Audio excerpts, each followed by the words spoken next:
The following contest is a steel cage match and is for the Action Women's. Making her way to the ring from Pennsylvania, Lisa Ann.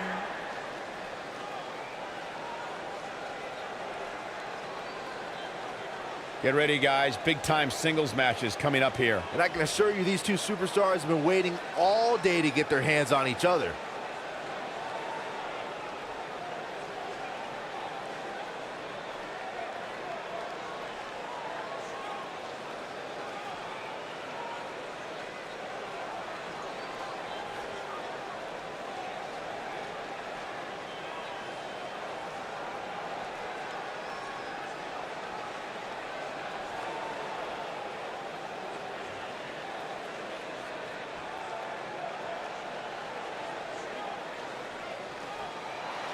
And her opponent, from Springfield, Illinois, America's sweetheart.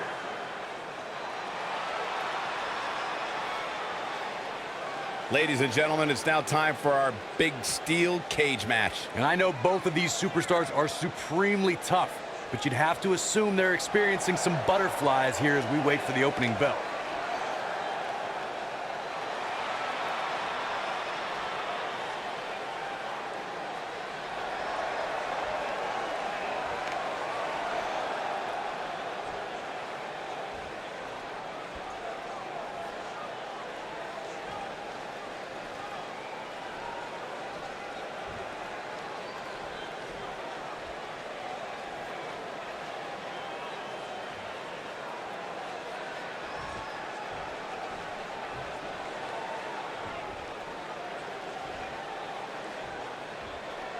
Singles action is underway, and in this one, I wouldn't attempt to predict what's going to happen. I'd just be ready for anything. Sometimes that's all you can do. Man, this card is just packed with so many great matches, and this one is definitely among the most anticipated, I'd say.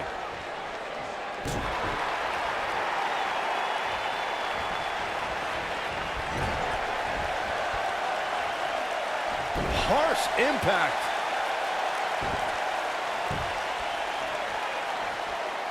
What a stomp! Good grief.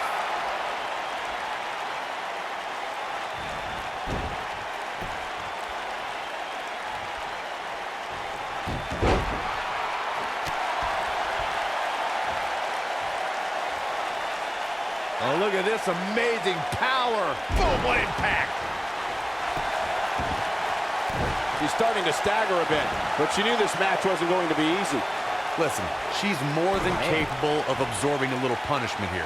In fact, I wouldn't be surprised if this motivated her to be even more ruthless inside that cage. I definitely didn't anticipate her struggling so much, but hey, crazier things have happened here in the WWE. James Ellsworth, 2016, is a perfect example of that.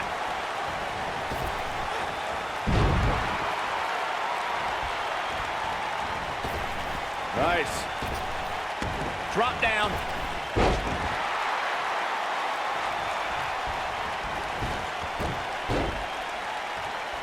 You gotta believe this one's over.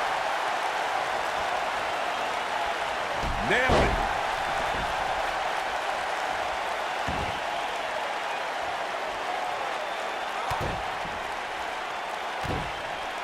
According to historians, the twisted metal that we see as part of steel cages today dates back 80 years.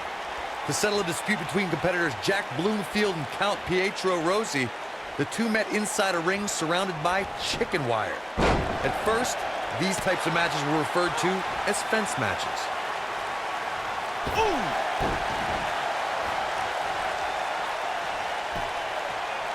Corey, you gave us an impressive history of the origins of the steel cage match. I'd like to point out to our viewers that from the 1960s to the mid-1980s, chain link fences were used to enclose the ring for WWE steel cage matches. A superstar could win by pinfall submission or by exiting the cage through the cage door or climbing over the top of the cage. We should also point out, Michael, that the way to win a steel cage match can vary by match depending on what was agreed to before contracts to compete in the match were signed. Talking about history, at WrestleMania 2, WWE unveiled the redesigned steel cage with solid steel blue bars before returning to chain link mesh in the late 1990s. The best way to describe combatants clashing inside a steel cage is its battle of attrition. Sometimes a superstar is left with no choice but to fight fire with fire and do whatever they need to do in order to win the match.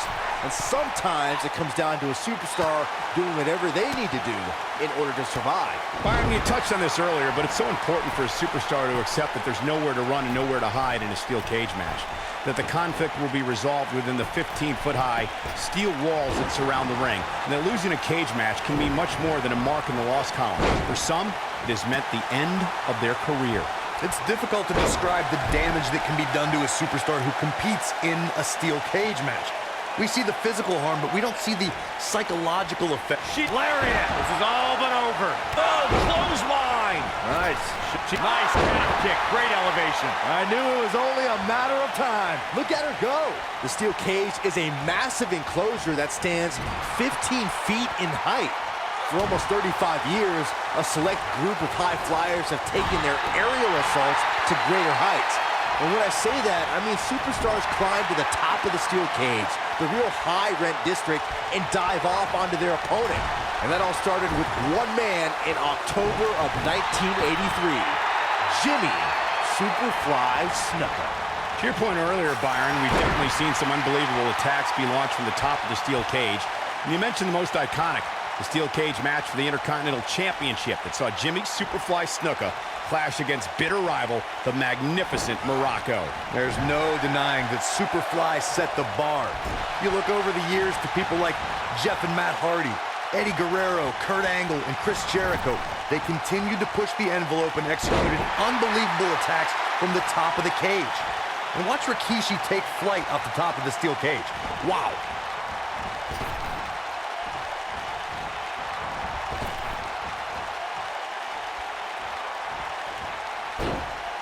Great one-on-one action here tonight.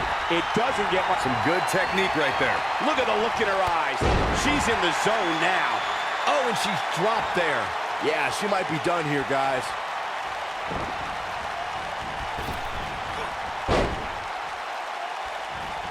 What a clothesline! Ouch.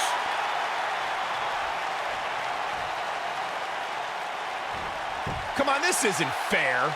Life's not fair, Cole. Get over it. Oh, that was a close call. She's still in this one.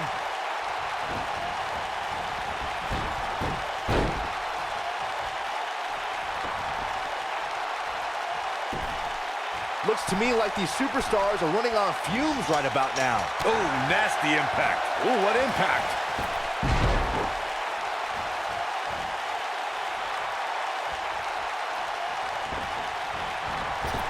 Oh, and she gets out of the way.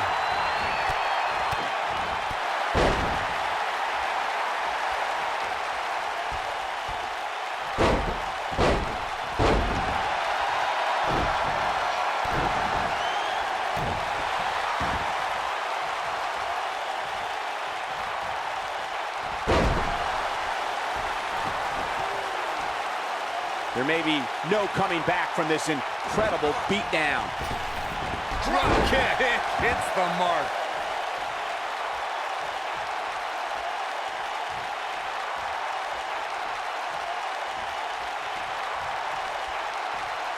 I can't believe this one's still going on, especially after the beating that's been delivered tonight. Oh, impactful slam! I bet you feel foolish riding her off now.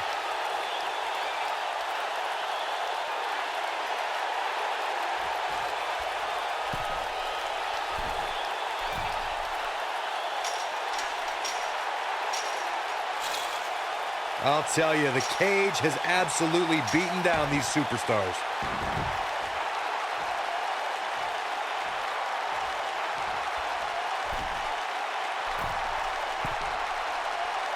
How these superstars are even still in this match is beyond me, especially given how intense the match has been.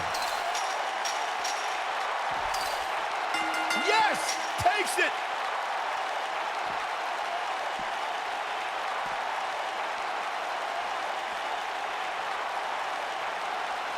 When you introduce the enclosure, everything is possible. What a match this was. Overall, this match was average at best, but not every match is going to be memorable. In fact, I've almost forgotten it happened already.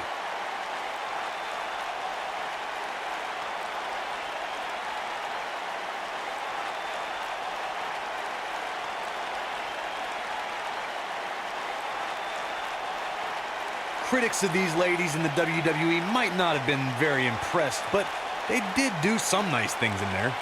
The superstars in this one got after it pretty good from the opening bell.